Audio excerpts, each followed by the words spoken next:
that claim on The View when she said it the first time. A spokesperson for Trump denied to news outlets that Trump wanted the staffer executed.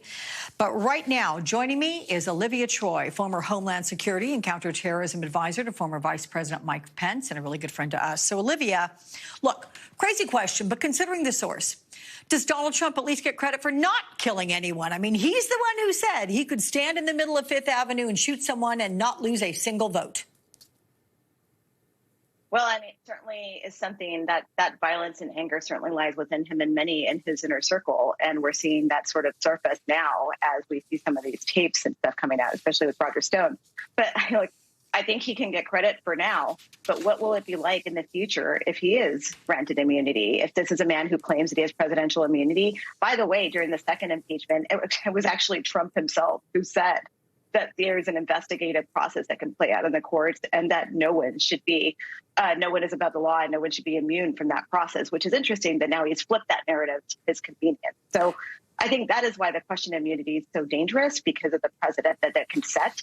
And I also think about the message that we're sending to the world internationally as they watch this. And we're saying that the office of the president is not going to be held accountable and it's above the law. That is a message that resonates of a banana republic, not of the United States of America. I mean, we have seen other presidents, former presidents from countries, if they've some level of malfeasance or corruption or whatever in a trial, they're found guilty, they're put in jail. We've seen that. And that's not from banana republics, other countries as well, Correct. Western countries. Let's take a listen to what Trump said on Tuesday about his prosecutions and why he should have presidential immunity. I think they feel this is the way they're going to try and win. And that's not the way it goes. That'll be bedlam in the country. It's a very bad thing. It's a very bad precedent. As we said, it's the opening of a Pandora's box. How do you interpret that, Olivia? Well, I think that's Trump using some of these court proceedings for his own political advantage. And he's kind of turning them into sort of Trump rallies, I would say, because that is how he's reaching audiences. And he's saying that it's political motivation. Again, it goes along with his witch hunt narrative. But the reality is this is the rule of law, and it is catching up with them. And that is the truth about this. The issue is that there are a lot of right-wing networks that are not going to accept that narrative, and they're not going to tell the truth about it. And they continue to enable Trump in pushing this talking point that is dangerous for our democracy and our country. Well, in fact, another former Trump staffer, that being former White House counsel Ty Cobb, gave this pretty terse assessment. Watch that. I think you have to take Trump seriously because he poses the gravest threat to democracy that we've ever seen. There you go, straight to the point and echoing your sentiments as well. But we've been hearing it so often these days. How can you break down the actual ways that democracy will be threatened by a second Trump presidency? What's concerning you most, Olivia? Honestly, just think about who he will place in his cabinet. And the one thing that Trump has learned from his first term is that he will place people there as acting. He doesn't need Senate-confirmed people. He'll just keep rotating them through the roles, which is extremely dangerous. You're going to see people like Kash Patel, Mike Flynn, Rick Grinnell. You'll see Steve Bannon out there. I mean, who knows what we will get that will be at the heads of our intelligence community or defense community and across the government. That is incredibly dangerous. And I also worry for the federal workforce. There's that Project 2025 plan that is being developed at the Heritage Foundation. But when there's a federal worker that has a grievance or complaint, the traditional process for a whistleblower is to go to the inspector general. I will tell you this, I saw them do this. They were specifically looking at those roles, placing them with loyalists. So I think the fear across the federal government that they will feel where they have nowhere to turn to, that is authoritarianism.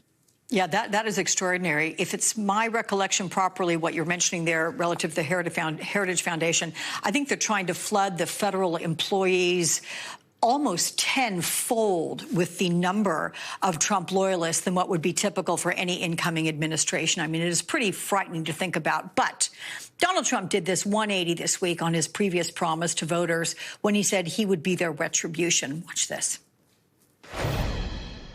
I'm not going to have time for retribution. We're going to make this country so successful again. I'm not going to have time for retribution. And remember this, our ultimate retribution is success. Oh, phew. No time for retribution. I'm curious, what suddenly dawned on him? What do you think prompted this about-face? Well, I think he was advised by his campaign advisors that he really needed to focus on moving forward in policy because the retribution narrative was not playing out in his favor.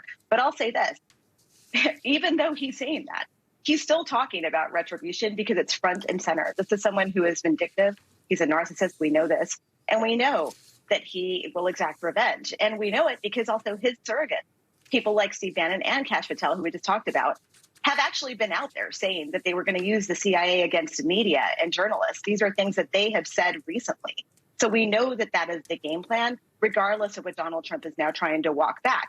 But he also, I think, during that town hall that he did with Fox News, he also said, well, I mean, it wouldn't be bad if I did, though, right? Some would say that it wouldn't be bad. So he kind of teases it out, but then he says, oh, we're going to focus on making, being successful. And that's really the focus. But we know that that's not true. That's not who he is. A sage voice because of your exposure to all of this. Thank you, my friend, Olivia Troy. Coming up next, Steve Kornacki on what a difference 8 years makes in